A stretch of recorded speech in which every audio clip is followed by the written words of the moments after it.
Hi everyone, this is Shernan. Thank you very much for coming to this presentation today. Over the next hour, we will review BMT late effects. We'll review disease burden, and I'll provide some updates in clinical research. As you know, allogeneic transplant is on the rise in the United States. This is a graph provided by the CIBMTR, the Center for International Blood and Marrow Transplant Research, that indicates the rise of transplants based upon donor type. HLA identical siblings no longer account for the majority of transplants, and that has been the case for about the past 10 years. Unrelated peripheral blood and bone marrow transplant donations now are the most common types of transplants performed. Umbilical cord blood transplants in the light blue remain relatively steady, but in recent years there is a significant rise in other relative transplants. These are haploidentical transplants, procedures which we are performing more and more of at the University of Minnesota. Altogether, this means that there are more allogeneic transplants performed each year at our center and other centers across the U.S. The field of blood and marrow transplantation continues to grow. There are greater than 60,000 hematopoietic cell transplants every year, and that includes autologous as well as allogeneic transplants. By 2030, there will be over 500,000 transplant survivors living in the United States. We know that 20 to 30% of deaths that occur after 100 days are due to various late effects of the transplant itself.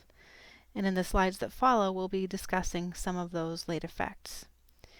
While this might be well recognized by the transplant community, it's being increasingly recognized by patients, as posted here on this Facebook group on the left. This patient or patient advocate recognizes that there are not a lot of organized programs to help deal with some of these late effects, including graft versus host disease. Where is the medical home for our long-term transplant survivors? This remains a difficult question.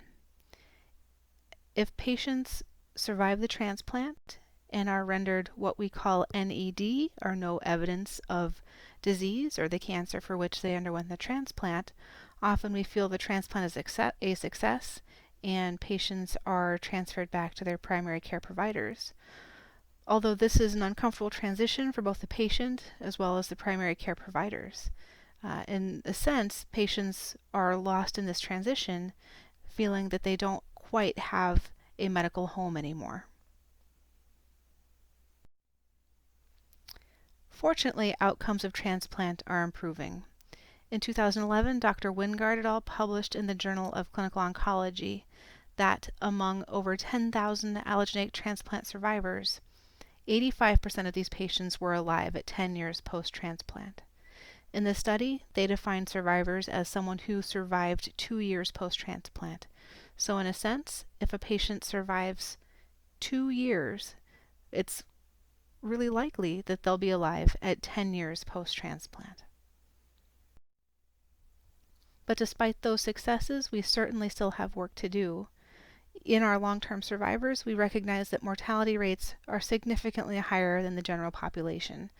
Specifically, mortality is approximately 4 to 9 times that of the general population, even if the transplant was a complete success. So what are some of these non-malignant late effects? There was a recent survey published by Nandita Kara et al. In the Journal of Clinical Oncology.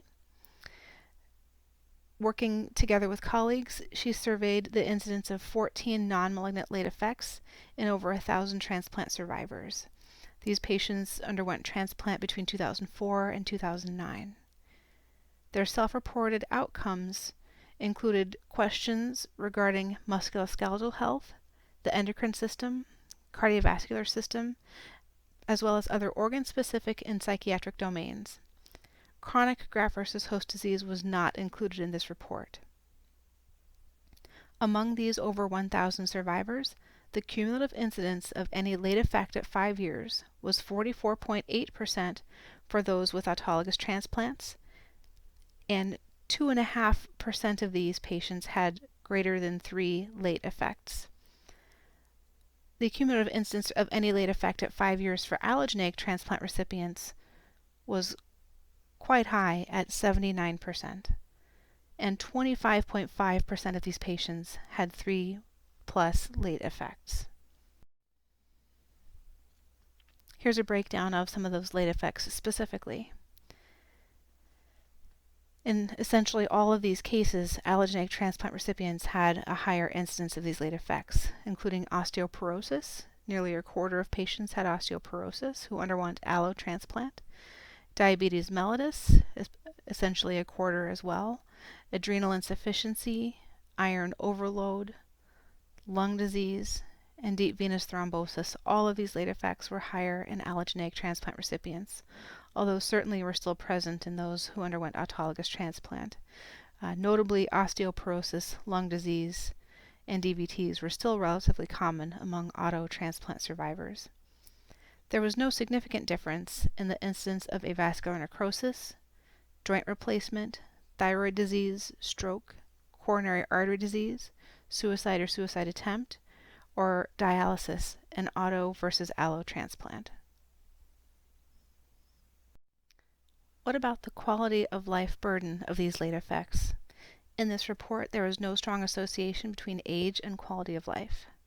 However, those with 3+ late effects reported worse physical functioning, a higher likelihood of moderate to severe limitation of usual activities, and a lower likelihood of full-time work or study, as you might expect. Mental functioning in this report was not associated with the number of late effects.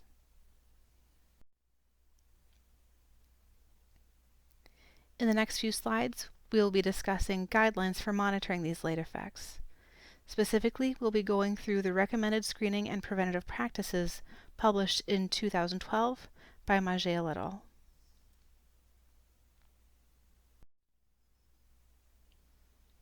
This would be a good time to get out your smartphones and download the National Marrow Donor Program smartphone app from the App Store. Please go ahead and download this now.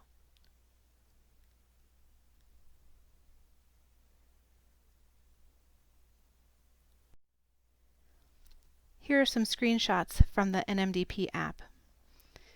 There are sections for both clinicians as well as for patients. For patients, some of the features include a patient and caregiver checklist, as well as parents of BMT patients checklist. There are also guidelines on long-term screening, a chronic graft versus host disease symptom checker, checkup appointment reminders, and other helpful reminders within this app. For physicians, there is very helpful referral timing and outcomes data, as well as recommendations on long-term screening and vaccinations. Even more helpful is a chronic graft versus host disease photo gallery and extensive references, as well as listings of education courses and events. In the next few slides, we will be discussing specifics regarding the screening and preventative practices published in 2012. This is a list of the organ systems that we will be covering.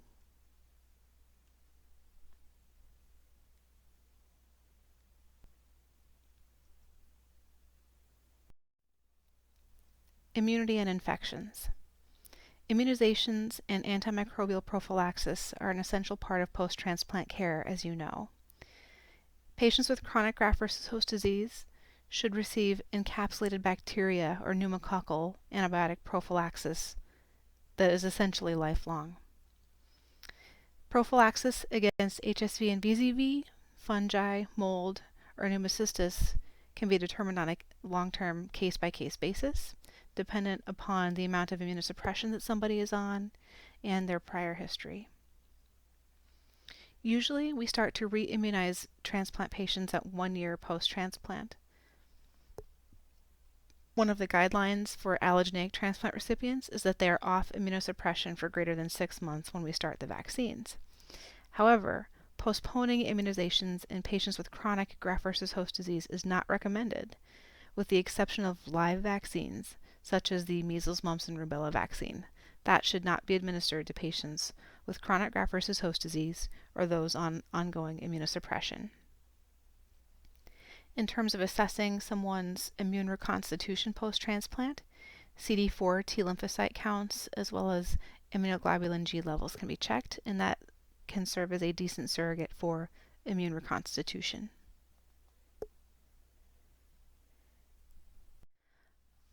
Ocular complications are common post-transplant. Keratoconjunctivitis sicca, or dry eye syndrome, is very common in graft-versus-host disease, occurring in approximately half of patients. Those with painful red eyes should have infectious keratitis ruled out by an expert.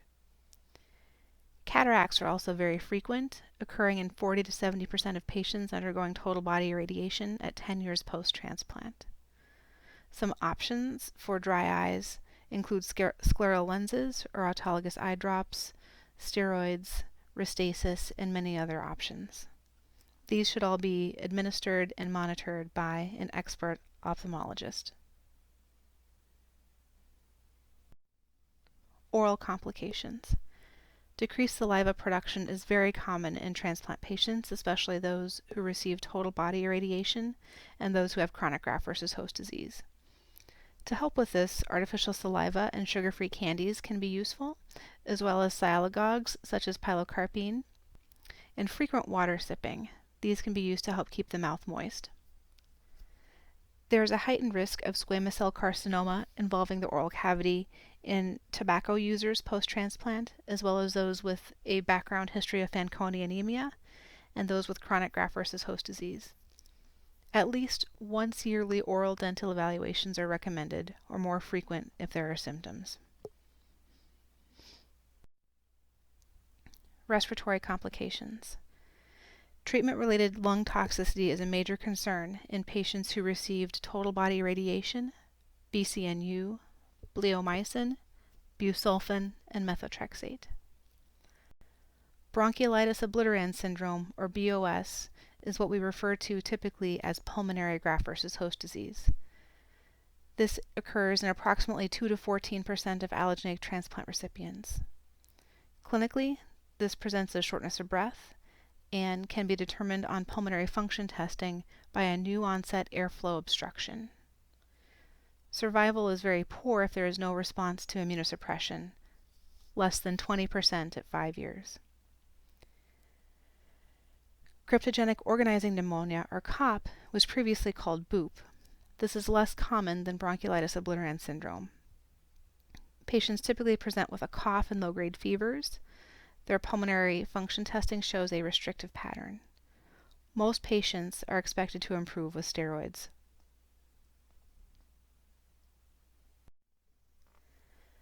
Cardiac and vascular complications. Coronary artery disease risk is 3 to 5 times increased over the general population in transplant recipients. It is also well known that anthracycline exposure, such as idarubicin or daunorubicin, can significantly increase the risk of cardiomyopathy, and this risk is essentially dependent on the lifetime cumulative dose of anthracycline that a patient has received. For example, if a patient receives less than 400 milligrams per meter squared, there is a negligible incidence of heart failure. At 550 milligrams per meter squared, this incidence is 7%, and nearly 20% of patients will have CHF if they received over 700 milligrams per meter squared of anthracycline. Mediastinal radiation is significantly associated with restrictive cardiomyopathy, conduction defects, premature coronary artery disease, and valvular abnormalities. This needs to be considered in patients such as those with Hodgkin lymphoma who received prior chest radiation. Appropriate management of classic cardiovascular risk factors such as diabetes mellitus, hypertension, and dyslipidemia are extremely important to mitigate against the coronary artery disease risk in this patient population. Liver complications. Some patients who undergo transplant have a history of hepatitis C infection, possibly related to previous transfusions. We do know that patients with hepatitis C can safely undergo transplant, but unfortunately their rates of developing cirrhosis is significantly accelerated compared to a non-transplant recipient. So someone who has a hepatitis C infection at transplant is estimated to develop cirrhosis and liver failure at 18 years versus 40 years of infection. Iron overload is another common problem of the liver post-transplant. We can monitor serum ferritins and we can monitor LFTs. We know that this is a particular concern in those with ongoing red blood cell transfusions, such as those who develop pure red blood cell aplasia post-transplant. Ferritin is sometimes not the best marker as it is an acute phase reactant, and so patients can also have their hepatic iron content estimated by MRI or by biopsy.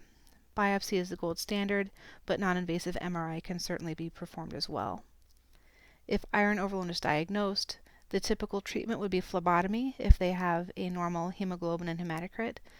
If they do not, iron chelation therapy can be considered. It is worth trying to get the iron content down, as excess iron is associated with infection risk due to impaired neutrophil and monocyte function. And finally, chronic graft-versus-host disease can cause long-term scarring and damage of the liver as well. Renal and genitourinary complications. The incidence of chronic kidney disease in allogeneic and autologous transplant recipients is between 5 to 65%. There are a number of causes of chronic kidney disease in these patients, including transplant-associated thrombotic microangiopathy, glomerulonephritis, nephrotic syndrome, those being related to chronic graft-versus-host disease, as well as radiation nephritis. The risk factors for chronic kidney disease include increasing age, a history of multiple myeloma, exposure to certain medications such as cyclosporin, tacrolimus, sirolimus, acyclovir, and amphotericin B. Hemorrhagic cystitis is also a common and worrisome complication of transplant. Viral cystitis, especially BK cystitis, can be quite common, typically treated with supportive care, and resolves with immune reconstitution. Cyclophosphamide exposure is another risk for hemorrhagic cystitis, and we protect from that by giving a lot of fluids, mesna for uroprotection, forced diuresis if needed. To help reduce the risk of chronic kidney disease, proper management of hypertension and diabetes mellitus is critical. Muscle and connective tissue. Steroid myopathy is a significant concern in patients with chronic graft-versus-host disease, and we should screen for and preemptively try to help mitigate against that by physical therapy.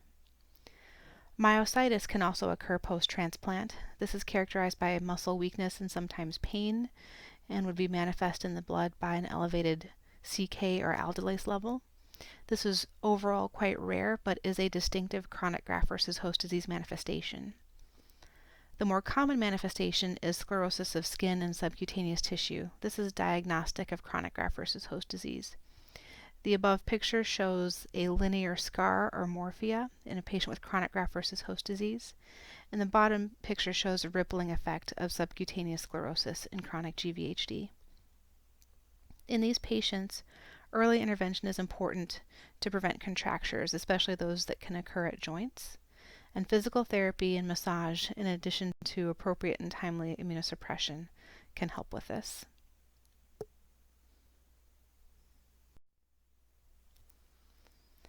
Screening for chronic graft-versus-host disease and assessing progress can be difficult. There's an excellent video put out by the Fred Hutchinson Cancer Research Center. The link is here, and I encourage you to review that video on your own time. In addition, now would be a good time to pull out your phone and look at the NMDP app photo gallery for chronic graft-versus-host disease.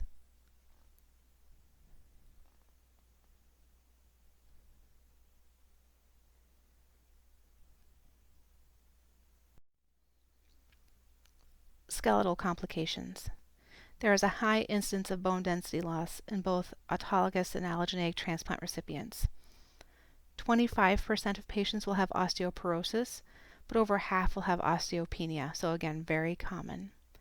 Risk factors for low bone density include physical inactivity, hypogonadism, steroid exposure, and calcium and vitamin D deficiency. A screening DEXA scan should be performed in transplant recipients at their 1-year evaluation if they are women, if they have received an allogeneic transplant, or if they have received prolonged steroid exposure.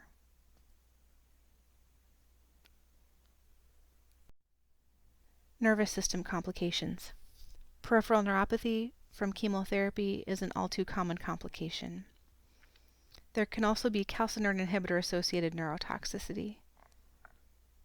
Total body irradiation and intrathecal chemotherapy can also lead to leukoencephalopathy.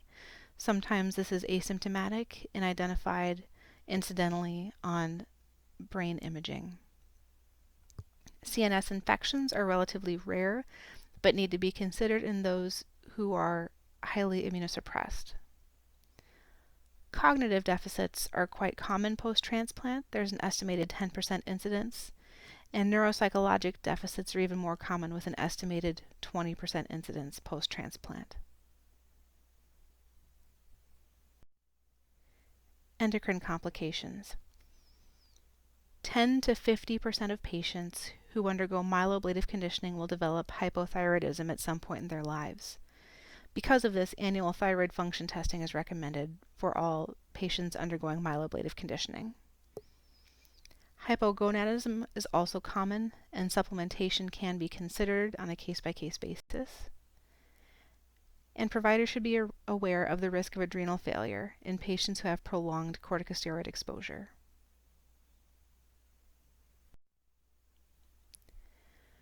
Mucocutaneous complications. The majority of patients with chronic graft-versus-host disease will have skin involvement. The top picture here shows an example of poikiloderma, or patchy hyperpigmented and hypopigmented skin. The bottom picture is an example of nail dystrophy associated with chronic graft-versus-host disease.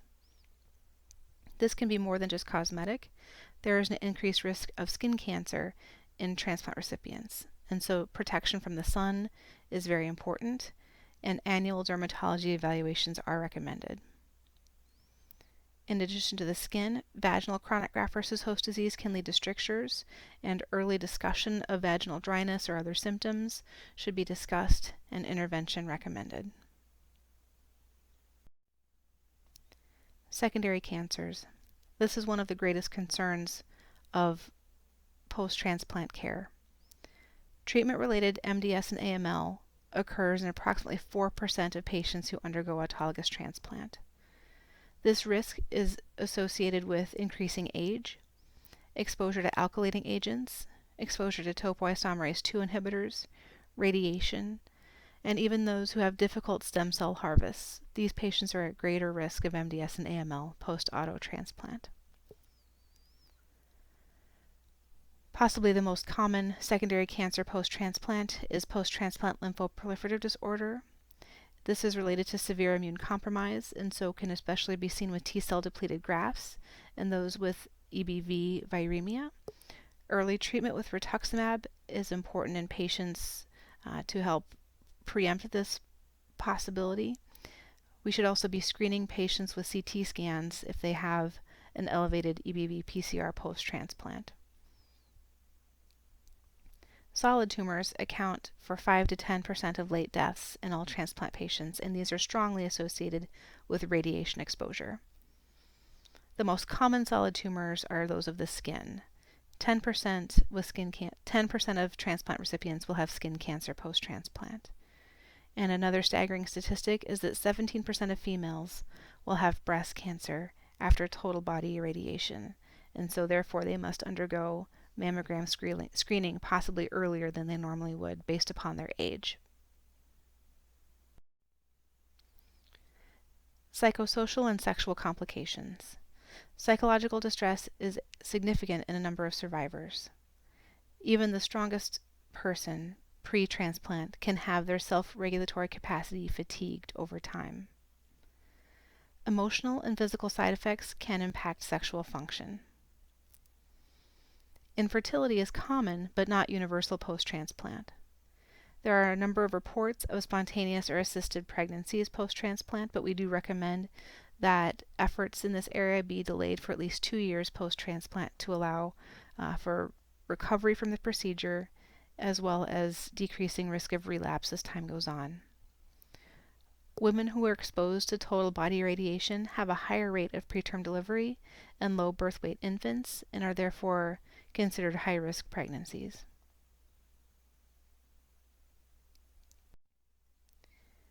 General screening.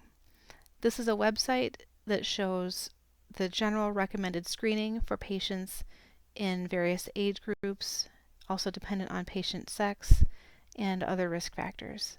Please look through the U.S. Preventative Services Task Force screening recommendations and guidelines.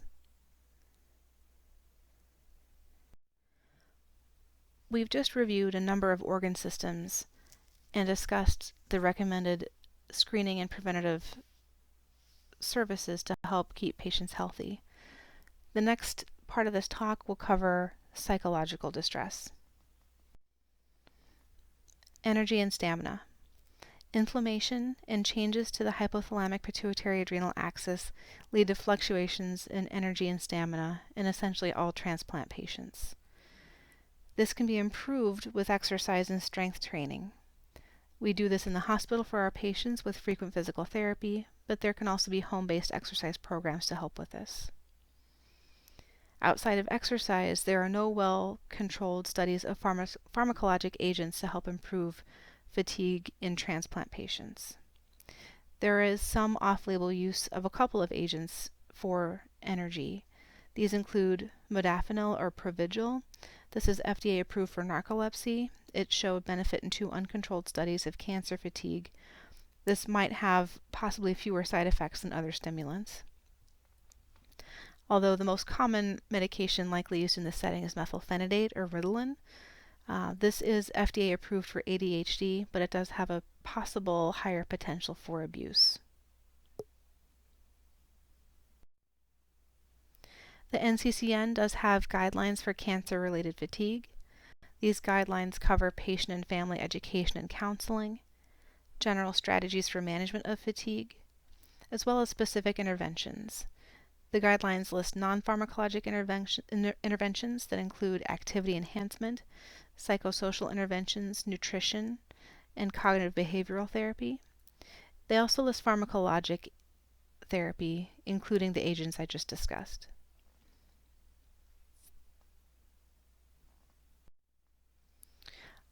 What about chemo brain and emotional distress? Transplant recipients are highly resilient, but the majority experience at least transient changes in emotional stability and cognitive function. Cognitive rehabilitation studies are ongoing, and compensatory mechanisms can be helpful. Depression, anxiety, and post-traumatic stress are reported in nearly half of transplant recipients, and an often neglected component of this is that depression, anxiety, and PTSD might actually be more profound in caregivers.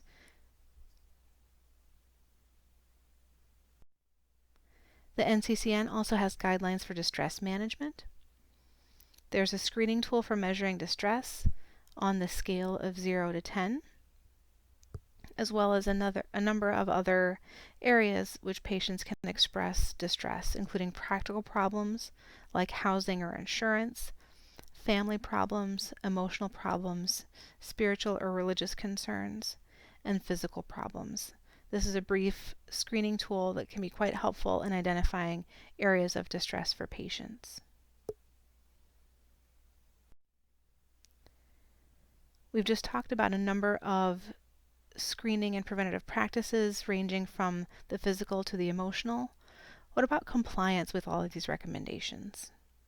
How good are we doing? Which patients specifically are at risk for non-adherence to guidelines? Dr. Kara et al. Published this report in 2011. This was a questionnaire that was mailed to over 3,000 adult survivors greater than 2 years post-transplant. The questionnaire included questions about survivor health, adherence to guidelines, and financial concerns. Overall, there is a 51% response rate.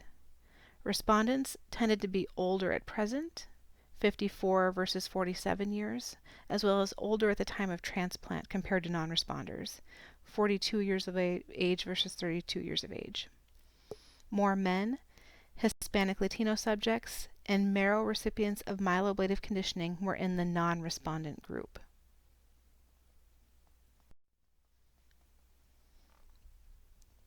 "85% of respondents said their health was good to excellent. 44% worked or went to school full-time. 56% could do their usual activities without limitation.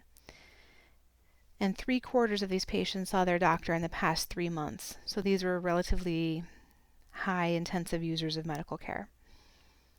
The median adherence to these guidelines was 75%, but please note that these guidelines that are referred to in the paper were before the 2012 update. 61% had their skin examined. 90% had undergone mammography. 50% had undergone thyroid screening, and 91% had undergone cholesterol testing. So it looks like those things that are typically recommended to patients, including mammogram and cholesterol testing, were done, but those things that are more specific to transplant, such as skin exam and thyroid testing, were not as commonly done. 87% of these patients were interested in assistance with health maintenance from their transplant center, but only 27% felt knowledgeable about the recommended tests.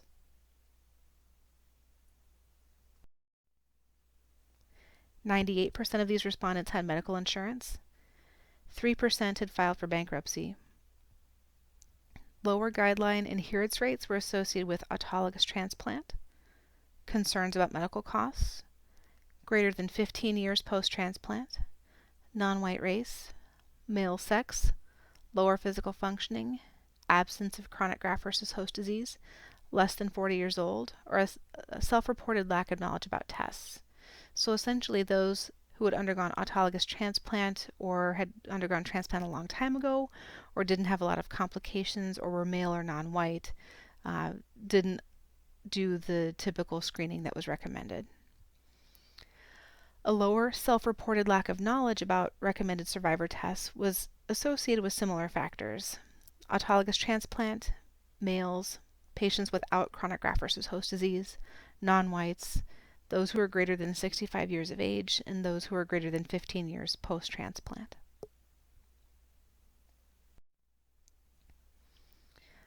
How can we help patients achieve the goal of going through all of their recommended screening and preventative practices to maintain their long-term health? Would an individualized survivorship care plan help? We don't actually know the answer to this yet. However, one of the first studies conducted on this very topic was recently completed. This was a randomized study of individual care plans for transplant survivors, or the BMT 13 SCP. The primary objective of the study was to compare the change in score from baseline to 6 months on the Confidence in Survivorship Information Instrument among transplant survivors randomized to individual treatment summaries and survivor care versus usual care alone. The secondary objective was to compare standardized measures of transplant-related distress, knowledge of recommended care, health behaviors, and healthcare utilization among transplant survivors randomized to individualized survivorship care plans versus usual care. The study chairs for this study were Elizabeth Murphy, Navneet Majel, and Scott Baker, and the study was conducted with assistance from the CIBMTR and National Marrow Donor Program. The study design was a randomized study. It was designed to evaluate the impact of survivorship care planning on cancer survivors, self-management and adherence to recommendations, and utilization of follow-up care. Again, sponsored by Be the Match, the National Marrow Donor Program, as well as the CIBMTR, the Resource for Clinical Investigations in Blood and Marrow Transplantation.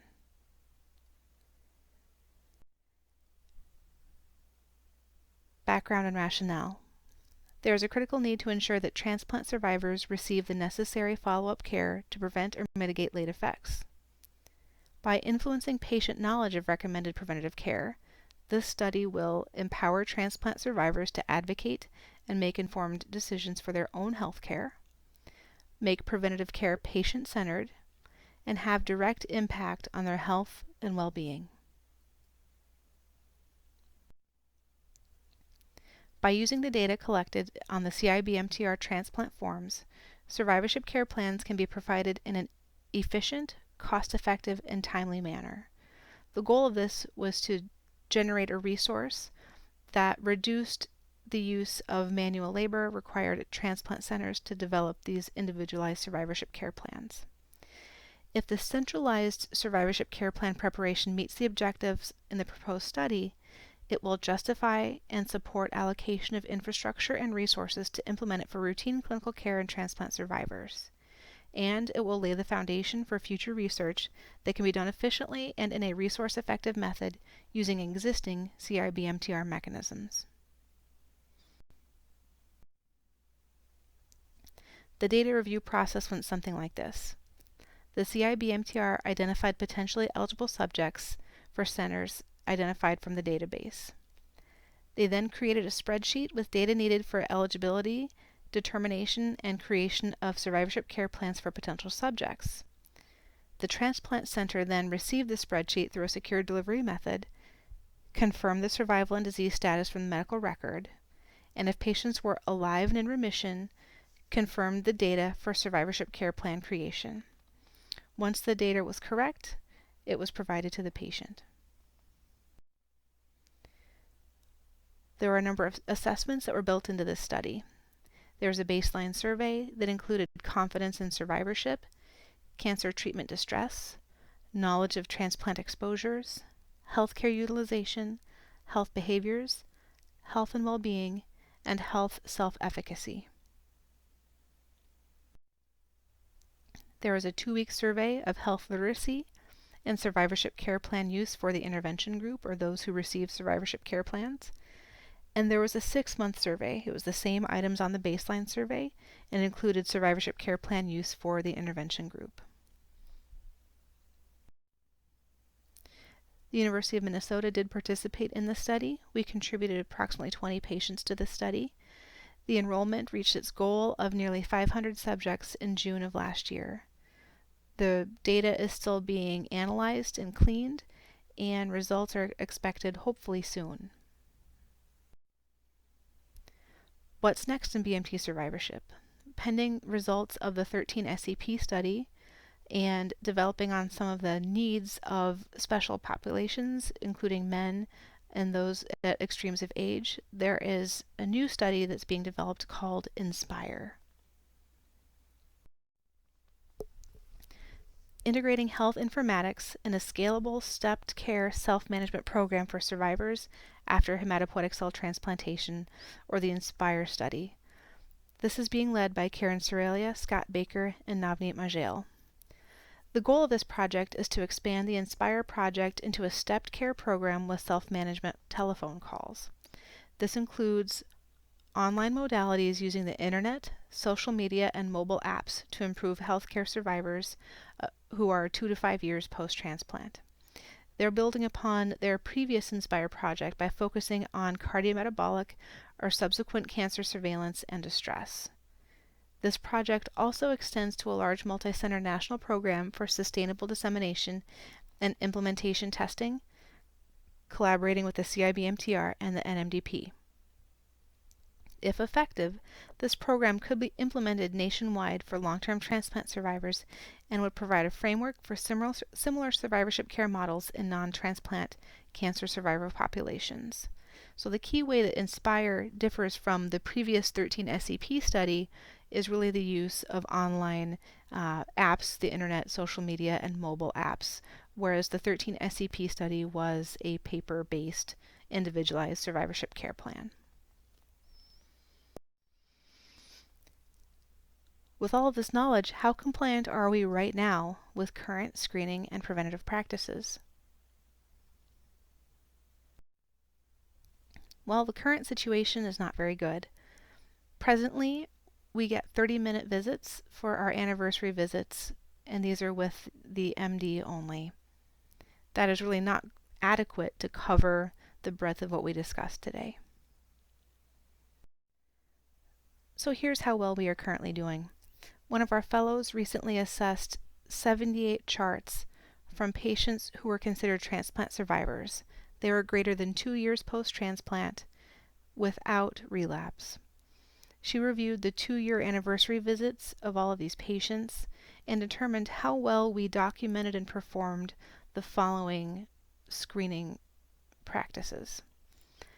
So for psychiatric assessment, such as depression, this was not done or documented in 90% of patients. Only 10% of patients had this documented. Secondary cancers were not discussed or documented in terms of their appropriate screening in 85% of patients. You can see here that there are a number of areas where there could be significant improvement. Respiratory system was assessed in all patients, although admittedly repeat pulmonary function testing was quite rare post-transplant. So there are a number of areas where we could make a significant improvement without a lot of effort.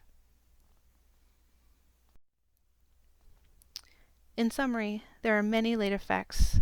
We discussed just the tip of the iceberg today, some of the most common things that we should be aware of, and we assessed tools for assessing these late effects, including the National Marrow Donor Program smartphone app or the website.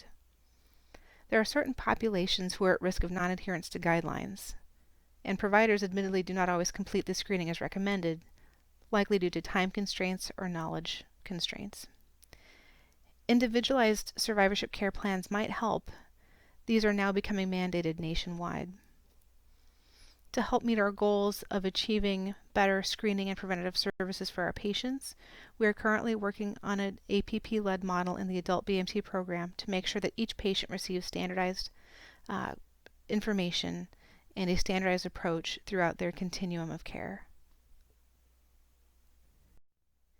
Thank you very much for the opportunity to present this today. I would be happy to take questions. Thank you.